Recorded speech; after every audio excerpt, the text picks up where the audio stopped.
Hello everybody. In today's video, I want to talk a bit more big picture about all the ways that you can get faster as a busy professional over the age of 40. I'll kind of cover all the main areas that we use when we're coaching people. These methods have shown results like lifetime PBs at 57 years old, like one of our athletes, Tom, did. He went, previously he had hit, I think, a 635, and in 8 weeks of working with us, he went down to a 625. Again, a lifetime PB at 57 years old is literally a grandpa, a business owner. You can take 8 seconds off your 2K like Mel did at 51. And again, she was in 8 weeks of working with us. You know, Sarah, who had been training literally her whole life, was stuck at a plateau at 46, and she was kind of thinking that, you know, her faster days were behind her. You know, passing that kind of 40 mark is often what people think. She hit a lifetime PB with us, again at 46 years old. Oh no, sorry, no, it wasn't a lifetime PB. That's wrong. It was a 7-year plateau that she had. She's chasing a lifetime PB now, but it was a 7-year plateau. Again, I can't remember how long it took her to hit that. It was probably around sort of 16 to 20 weeks. That's normally the kind of time range that people start to see big PBs. But again, that's not just through working with us. I'm just going to break down these methods that we used with our athletes to give you an idea how you can do it on your own, or also obviously if you want to apply to our coaching and see if you're a great fit for us to help you do it. But anyways, I just enjoy making these videos. We love what we do when we work with people one-to-one. We also enjoy making this free stuff for people that you can try it on their own. Essentially, it's pretty simple. There's 3 big areas that you can look to improve. There is your training, which is basically just how fit your body is, how good your body is applying power for a long time, which is endurance sports, specifically the power endurance sport of rowing. So you do that through your training and what you do with your weights and your erging and your rowing if you're in the boat and your cross training. There is your technique, so how you break down the stroke, how you understand your stroke and come up with simple actionable pieces of advice or strategy so that you can improve your technique. And then lastly, most importantly, and the least interesting to people, at least when I do these videos on this subject, gets the least amount of engagement and the least amount of interest because it's the least flashy, but that's how you train your mind. And it's something that we look for when we bring people on, is that you have to be very open to training your mind, because so few people are against it. So few people, not against it, but they think, I don't know, they're either scared to look at training their mind. They think it's an admission of weakness. We look at it like, you know, it's just like tuning up your engine. It's like training or technique. It's just something that you can work on, and regardless of what level you're at. But I've been waffling for 3 minutes and 53 seconds. Let's get into it. So training. The big thing for us is our adaptive bullseye training systems. If you've not heard about that before, it's essentially how we look at data and each individual's numbers. Now, most people are either on one or the other. I don't know if that even makes sense. They're either on a see how you feel program, which is you wake up each day, you can have a rough idea what sort of training you want to do, but you let generally how you feel dictate what training you do on the day. As a result, you're quite reactive with your training. You're letting how you feel dictate what you do. Or you're in a group program that's kind of, you got objectives as a group, but you're working towards a goal and there is a plan, but the plan is kind of trying to accommodate for all the weak areas and all the strong areas of the crew. So that's generally the one size fits none program, which can be great, but it also has its weak areas because it's not built around you. So the way we look at starting off with data tracking and in our adaptive bullseye training systems is figuring out with numbers, when are you having a good performance in training day to day? And it's about being able to quantify what is a good performance for you, and what representation in numbers does that look like. So essentially what it is and where this came from is when you have those random sessions in training where the numbers are just randomly way quicker, you drive your legs down, you don't feel anything, the splits are like 2 or 3 splits quicker than normal, and you just can't explain it. And with me and my training background, and then also my maths background, I always wanted to be able to understand that, quantify it, and figure out what training was it that you did that got you to that point. So that's essentially how we do our data analytics. A lot of people are tracking their data. The simplest way I think you can track your data, again, we'll work out based off of our database, working backwards from people's high intensity sessions, what splits they pull, when they're having good sessions or when they're having bad sessions. We'll also look at UT2 and UT1 data. If you're doing this on your own, the strongest thing I would recommend to try this on your own is track, rather than try and figure out your high intensity stuff that can get a bit more complicated. Just track your UT2 and see the trend in power over time, and you can start to spot when your power is higher or when your power is lower. And day to day, you don't want to worry about, I'm having especially with UT2, you don't want to worry about my splits are higher, my splits are lower. You can worry about that with high intensity, but with UT2, you don't. You just want to spot trends in general and kind of weekly averages of what is going on with your UT2. So I'm going to put a document in the description. I should remember to do this. If not, comment and give me shit or dislike the video if you want. But yeah, I'll put a wee data tracker in the description of the video. If you're really lazy and you cannot be arsed, which is fair enough, it takes time. It's a big part of like what we do for people is just like remove that requirement to do this manually. But if you just want, you can set up Strava. Download the ErgData app, set up a Concept2 account, link that with Strava, and anytime you link your phone with your Concept2, your PM5, it will just automatically log any data that you have into Strava. There are analytics. I don't like them that much in Strava, but it's better than nothing. So the best data to track is the stuff you're going to track consistently. And if you've got, the kind of Whoop stuff, that's like you don't have to log anything. It just does it for you. That's great. That being said, you want to start off simple and then start to track more. So that's a big part of how we use the data. Once you get an idea of when someone's having a good performance, you can work back from that good performance and then use whatever training it was that got you to that good performance moving forwards. When you do this is a big part. Sarah, actually, who I mentioned earlier, a big part of like what really worked for her was we got clear on where her strengths were and where her weak areas were, and just targeted her training around what was working for her. And it's a way that without even doing more training time or doing harder sessions, but just more specific sessions, that you can get a really good understanding of what works for you.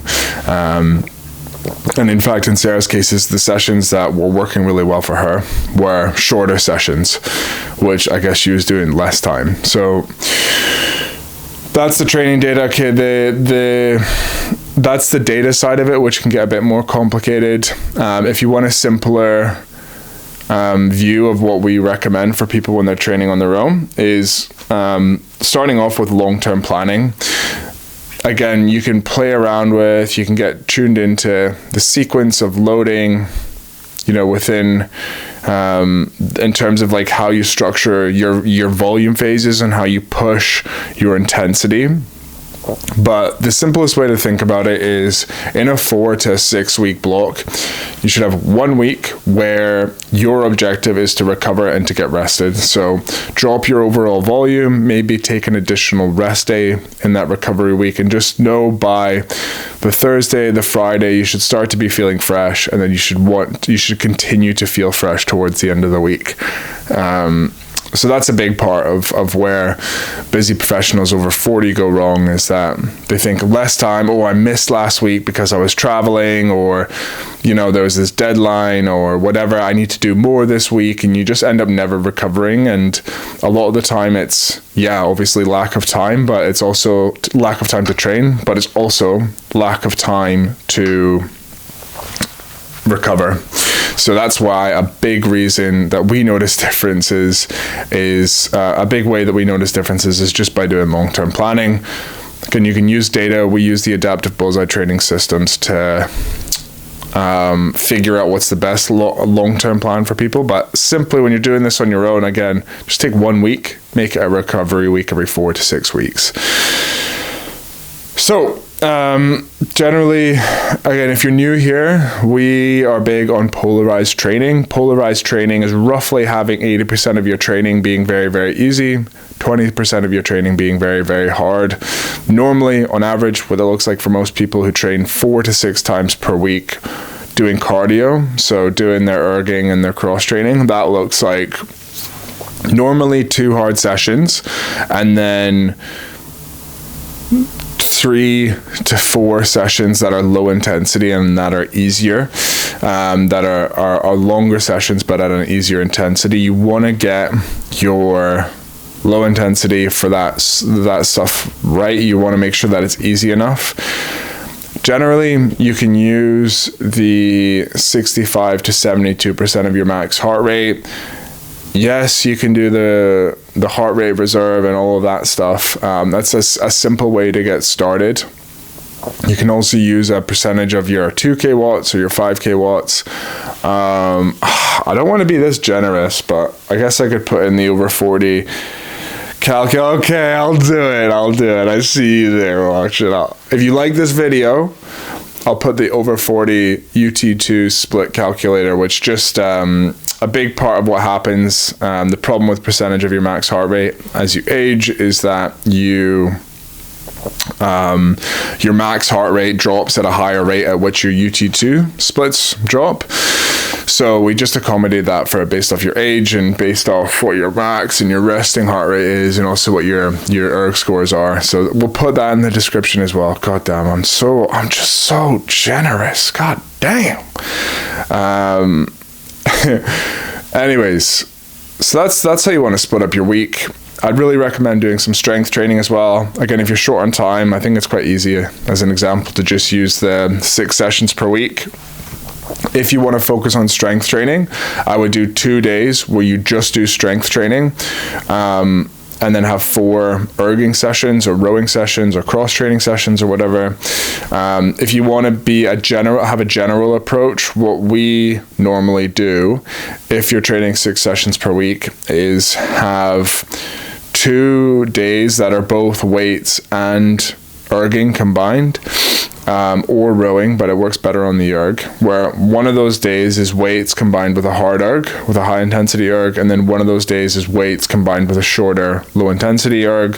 One of the other days is a full day just dedicated to hard training, and then the 3 other days are either UT2 or UT1. That's a good way to have a general approach. If you're naturally really strong or you just don't want to focus on weights, I would drop that down to 1 weight session per week. You can do that as a combined UT2 or a hard session, or you can just have 1 day where you just do weights. 1 session per week is enough to maintain, but it's not great. I wouldn't do that for a long amount of time. So, right, where I could just go so deep on all these topics. I could just keep going and going. We're 14 minutes in and I've just been covering the training stuff, but I think that's kind of enough to cover it. Let's move on to the technique. So, when a sign of bad coaching is when coaches are like, right, you you just gotta get your you just gotta have a nice catch. You gotta have a nice loose catch. You gotta just think about being powerful. You gotta use your legs first. For me, it's about how do you break that down into simple, actionable movements that you can do with your body. It should always come back to like, what's a movement that you can do with your body?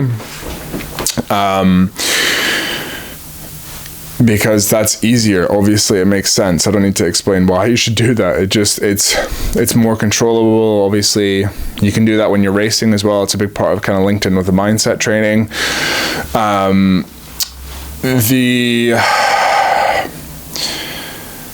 Okay, like the main areas for you on the erg. Well, let's start with the erg, and then I'll move into the boat. Because a lot of the erg stuff obviously transfers into the boat. Technique for the boat. The important things are sequencing. You want to get your sequencing literally this: arms, bodies, slide.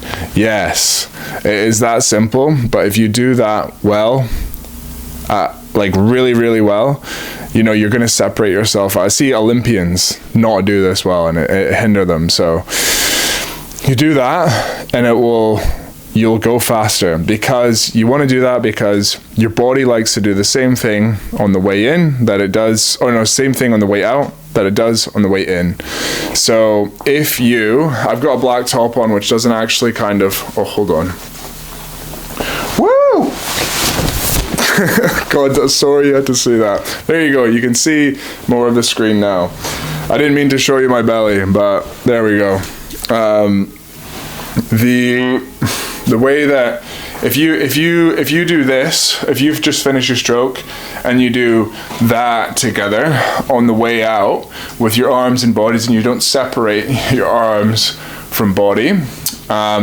When you drive on the way back, if you do this on the way forward, our body is lazy, at least my body is.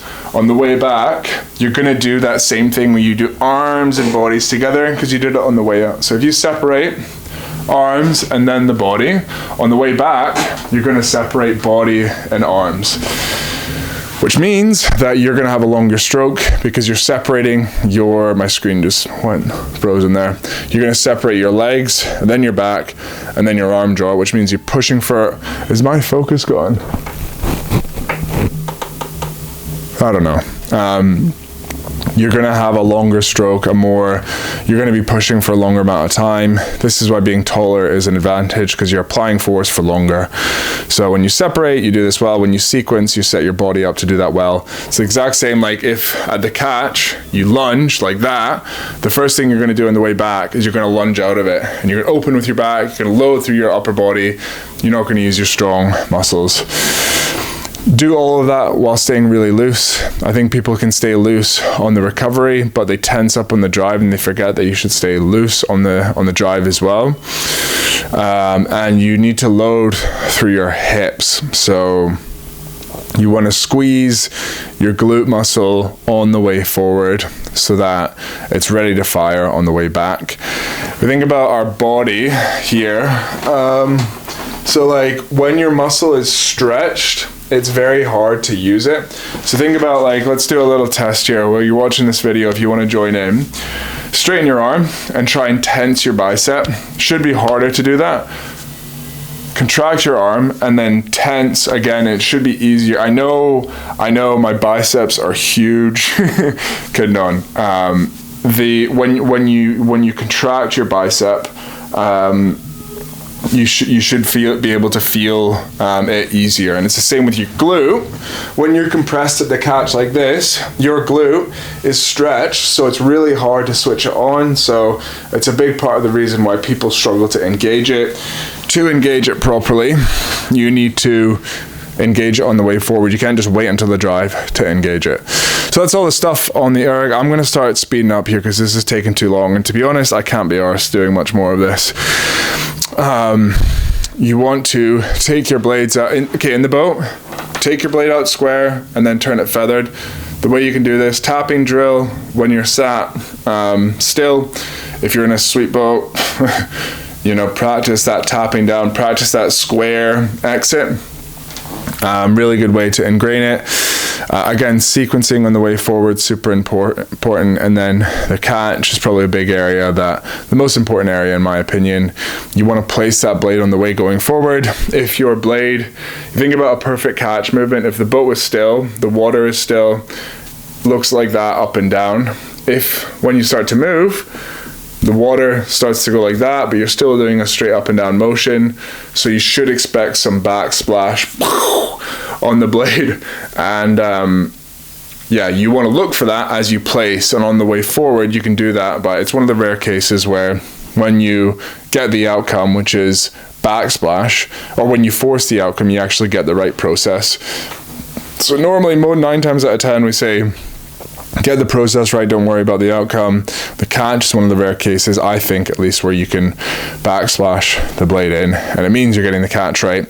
That's hard to do because it feels like shit, and you need to do it while you're relaxed. So I would say force the mechanics of it first, make it feel weird, make it feel awkward, then bring in the relaxation. So yeah, that's all I'm going to talk about for technique. I can talk about this shit for days, but there's probably about 7 of you left watching this video. So, and one of them is probably my dad, and one of them is probably Pauline. So, I got some great support at home. Anyways, the third and final area, and the most important one, and it's actually probably a good time for you to leave this video, because that's what most people do as soon as I start talking about mindset, because it's boring for people for some reason, but I think it's so cool. Number one, because it's actually the transferable skills that you can take anywhere with you in life. Did I say 2 reasons? That's the only reason. That's the main reason I think it's cool. Oh shit. I literally just ripped this. No. No. I like this shirt. For fuck's sake. I just ripped that. I'm gonna need to take this to So Fine, which is the seamstress below me. Anyways, I like mindset because it's good, and it's the most important thing, and it's the most common thing amongst all the elite rowers. There's 3 big methods. We're actually working on a 4th, a new one actually, which is fun. But the 3 big ones are how you handle external factors, how you visualize making a change, or a race, or whatever, and then 3rd, how you practice failing. So I'm just going to cover these quickly. Again, I can't be arsed anymore. Good mindset is about how you handle distractions, and not being so focused that you never are distracted, but being so in a state where if you do get a distraction, you're able to quickly redirect that focus onto what you can control. So the process you want to run through is racking. So it's recognize, accept, control. So that's an acronym if you're dyslexic. I'm not making fun of dyslexic people. My wife's dyslexic. My brother is. I'm just trying to have a bit of fun here. I'm on the spectrum. I've been told I'm autistic. So we all have our little things that make us special. Anyways, the racking, R-A-C, is you want to do it in racing. You want to have a moment where you recognize something that your thought is, you're having a thought, you're being distracted. You want to accept that, and then you want to have a controllable that you can focus on. The big part of it is how you go from a state of reactiveness, stress, anxiety, and bring yourself down to a position where you can respond in a more controlled, rational manner. So the controllable part is the only thing you need to have a bit of one-to-one strategy with. You want to have a simple, controllable thing you can focus on. A lot of the time that's technique.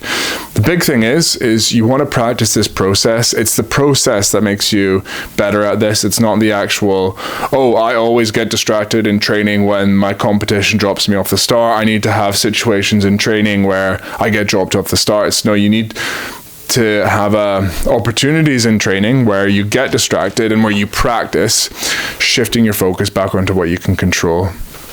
So, a good example of this is when I was training, literally right behind, this is an example I use all the time, when I was training right behind the monitor there. I know you can't see it. The erg is right behind the camera, and I was in the middle of a 3x2K, halfway through the last 2K. Pauline just came in and she was like, oh, Amazon is here. Amazon is here.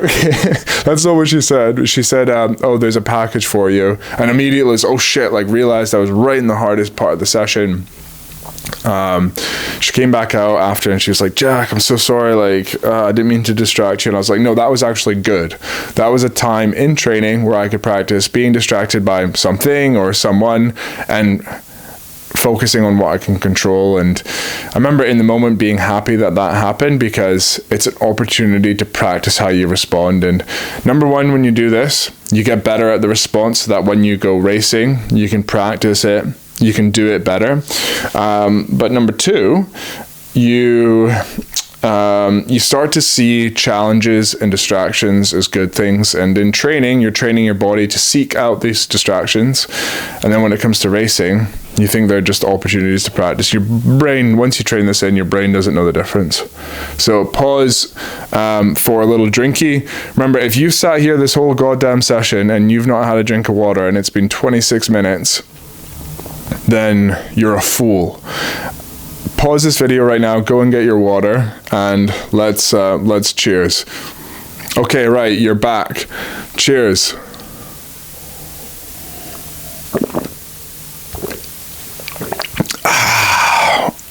Isn't it great being hydrated? I was gonna burp there on camera. I burp all the time. I'm a gassy person, but I try to have some restraint. Anyways, let me know if you want me to comment burp if you've gotten this far in the video, and then next video I'll burp. Okay, that's the first mindset method. I need to wrap this shit up. Visualization is the second one.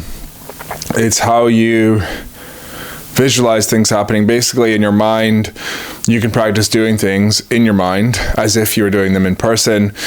The more detailed and the more clear you can get on this process, the better.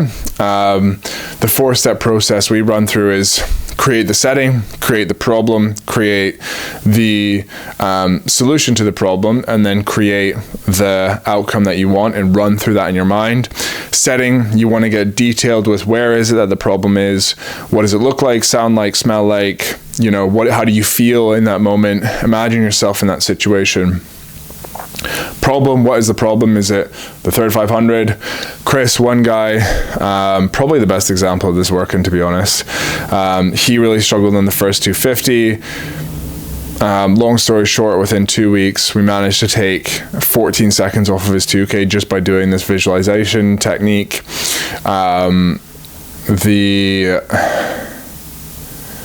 The problem, so yeah, that's the problem.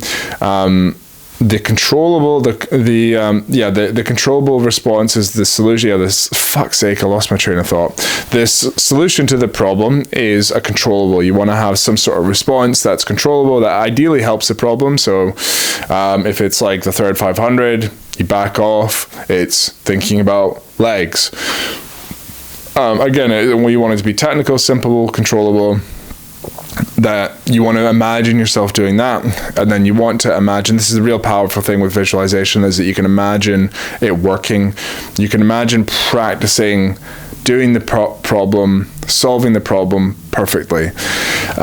You can also imagine the problem bigger than what it is in real life. So if you get really nervous before a 2K, you can imagine the most amount of nerves you ever had in your life, and being so nervous that you're going to throw up projectile vomit all over your teammates or something like that. Something ridiculous, and practice solving that stuff. When you go to do it in person, it's like, oh shit, this is easy. Okay, that's visualization. Extreme crash course on visualization. My friggin' like jaw is getting tired of like talking here. The third one is tactical failing. So that is when you struggle to push yourself and how you deal with pain. So you basically just want to retrain the way that you view pain, and you want to seek it out and reframe it as a positive thing. And the way you do this is in training, you pick a session, you pick a pace that is too hard to handle, and you pick an amount of time that is that's going to push you. The first few times you do this, you want it to be achievable so that you get used to overpacing and going harder than what you're used to, so you can build confidence, gradually increase the pace or increase the time. And when you start getting exposed to the pain, you want to have a strong reframe. This is what we do before these sessions with our athletes. We really emphasize that pain is a good thing, and it's a sign that you're getting better. And when you do this right, you start to, in the same way that you view external factors as good things when you do racking, eventually you view pain as a positive thing. The easiest way to avoid pain and get better at dealing with pain is to go slower. So obviously you don't want that. Pain is a symptom of speed. Speed is good. Speed is what you want. You just really need to train that primitive part of your brain to view it otherwise. So we're done. Oh, I'm tired. I'm still coming back from jet lag, so my friggin' mind is all over the place.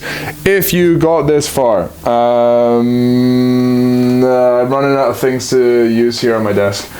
If you got this far, comment passport. There you go. You're not getting to see the inside. I was just doing some visa shit for getting into the US of A. So that's why I have my passport here. So, yeah, if you have any questions, covered a lot here. If you have any questions, let me know. Like this video or don't like it. Subscribe if you're not watching already. If you've gone this far to the video and you've not subscribed yet, you're an arsehole and don't subscribe. Go away. I'm just kidding. This is what my humor is like, okay? Yeah, let me know if you liked it or whatever, or you want me to go deeper on some topics, and all the best.